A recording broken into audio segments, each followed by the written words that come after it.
Top new 9.7-inch iPad Pro features.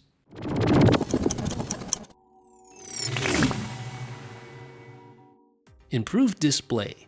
At first glance, you may come away with the impression that the 9.7-inch iPad Pro's display is the same as the display found in the iPad Air 2. While it is the same from a size and resolution standpoint, the iPad Pro screen features several improvements that make it the most advanced display in the entire lineup. For starters, the display features a wider color gamut, which improves color saturation. The screen is also brighter than the iPad Air 2, and while I no longer have an Air 2 in my possession, it definitely seems to be brighter from what I can recall. Apple says that the iPad Pro is 25% brighter than the iPad Air 2, which is no small difference. Along with that brightness, the new display features improved anti-glare properties. At the iPhone SE press event, Apple SVP of Worldwide Marketing Phil Schiller stated that the iPad Pro is 40% less reflective than the Air 2. Combined with its higher 500 nits of brightness, the iPad Pro is as sun-friendly as any device in Apple's lineup. True Tone Display. Apple is using the launch of the 9.7-inch iPad Pro as a way to usher in its new True Tone display. The True Tone display is basically a way to make reading the contents on the display more natural in various ambient settings. True Tone uses 4-channel ambient light sensors to automatically adjust the display to the most ideal color temperature and intensity based on ambient light. So if you step outside in bright sunlight, for instance, and then come inside and sit under fluorescent light, you'll notice the display change automatically to match the light in your environment. 12-megapixel iSight camera. The iPad has never been great for shooting photos or videos, but the 9.7-inch iPad Pro is beyond competent when it comes to its camera. Like the iPhone SE and the iPhone 6s, the smaller iPad Pro features a 12-megapixel shooter with an f2.2 aperture. That's a major improvement over the iPad Air 2 and the 12.9-inch iPad Pro's 8-megapixel sensor with f2.4 aperture. True Tone Flash. The lack of a flash has always been a problem for iPad photography, but the 9.7-inch iPad Pro is the first iPad to remedy this issue. The True Tone Flash makes it easier to capture low-light images, and it's the same type of flash featured on the iPhone, a welcome addition to the iPad lineup. 4K video. To tell the truth, I found it puzzling that the larger iPad Pro didn't ship with the ability to shoot in 4K because one of its major selling points revolved around editing multiple streams of 4K video. The 9.7-inch iPad Pro resolves this issue by allowing users to both shoot and edit 4K video on the same device.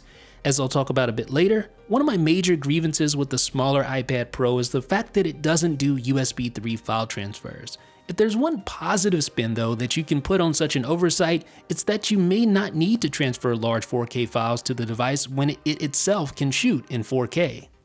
Improved FaceTime HD camera. The FaceTime HD camera in the larger iPad Pro is the same terrible 1.2 megapixel FaceTime HD camera found in the just released iPhone SE and previous iPad Air models. It was one of my major gripes in my iPhone SE review, and it's one of my major issues with the big iPad Pro as well.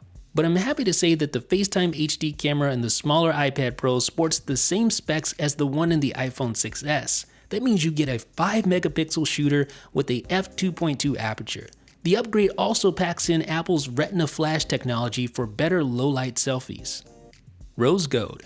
If you own a Rose Gold iPhone 6s or a Rose Gold iPhone SE, then having the same color on the iPad Pro is a nice compliment. I currently have an iPhone SE and a 6s both in Rose Gold, but I wasn't exactly sure how I'd like having such a big device covered in pink. Surprisingly, it doesn't look all that bad. It's big and it's pink, but it doesn't look egregiously tacky as you might expect. Apple Pencil and Smart Keyboard. I'm not an artist and I prefer to do my typing on my MacBook Pro with Retina display, but if you're in the market for either of these accessories, then the 9.7-inch iPad Pro is the cheapest way to get in the game.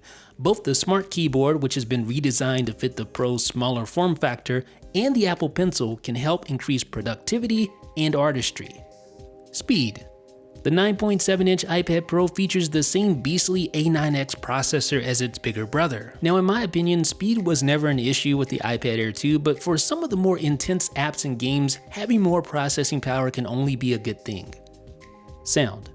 Outside of the 12.9-inch iPad Pro's extra large screen, its most impressive feature is its speakers.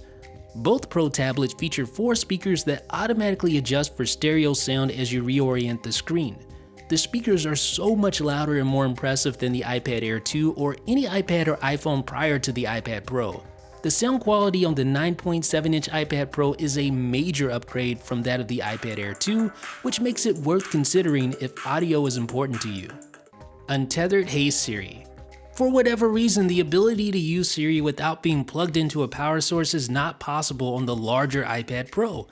But the feature is available on the 9.7-inch iPad Pro. That being despite both devices using A9X processors with embedded M9 Motion coprocessors. Not so good features of the smaller iPad Pro. Less RAM. The 9.7-inch iPad Pro features 2 GB of RAM. While that's the same amount of RAM featured in the iPad Air 2, it's half the RAM featured in the bigger 12.9-inch variety. That's a little disappointing, but honestly, 2 GB of RAM has been the sweet spot for iOS devices, and I see it as being sufficient enough for the time being. No USB 3.0 support. As demonstrated in our review of Apple's new Lightning to USB 3 camera adapter, the iPad Pro can take advantage of USB 3 speeds for transferring photos and videos from a camera. Users can also take advantage of faster speeds by using the USB 3 Lightning to SD card camera reader. Sadly, the 9.7-inch iPad Pro is relegated to USB 2.0 speeds only, which is a major disappointment for anyone needing professional video and photography workflows.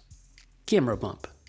With the upgrade in iSight optics, the dreaded camera bump makes an appearance as well. Now, this is a camera bump that's similar to the one found on the iPhone 6s. There's even a spot for the bump to rest inside of the 9.7-inch iPad Pro's box, which is, to be honest, quite amusing. Fortunately, the camera bump doesn't cause the iPad Pro to rock at all when placed on a flat surface. It may not look that good, but it's still perfectly fine for drawing on with the Apple Pencil. No faster charging. The 12.9-inch iPad Pro can charge faster by using a Lightning to USB-C cable mated with Apple's 29-watt power adapter. Our test showed that using the upgraded hardware significantly improved charging times. Sadly, the 9.7-inch iPad Pro cannot take advantage of faster charging. But it's not all bad, as the smaller Pro doesn't require nearly the amount of juice to charge adequately like its larger iteration. Conclusion. At first glance, the 9.7-inch iPad Pro might seem like a product that neither iPad Air 2 or 12.9-inch iPad Pro owners would be interested enough in to seriously consider. However, as you can see from this walkthrough, that would be a mistake. There are significant reasons to consider going with the smaller iPad Pro. It's more powerful than the iPad Air 2, it features support for Apple Pencil and Smart Keyboard, and it's a much better camera than either the iPad Air 2 or the larger iPad Pro, not to mention that the size and heft is much more friendly to the user. While it's true that the smaller iPad Pro does indeed feel like the natural successor to the iPad Air 2, that's inevitable given its size. If having the size of the 12.9-inch iPad Pro isn't a must, then the smaller version is quite the compelling product.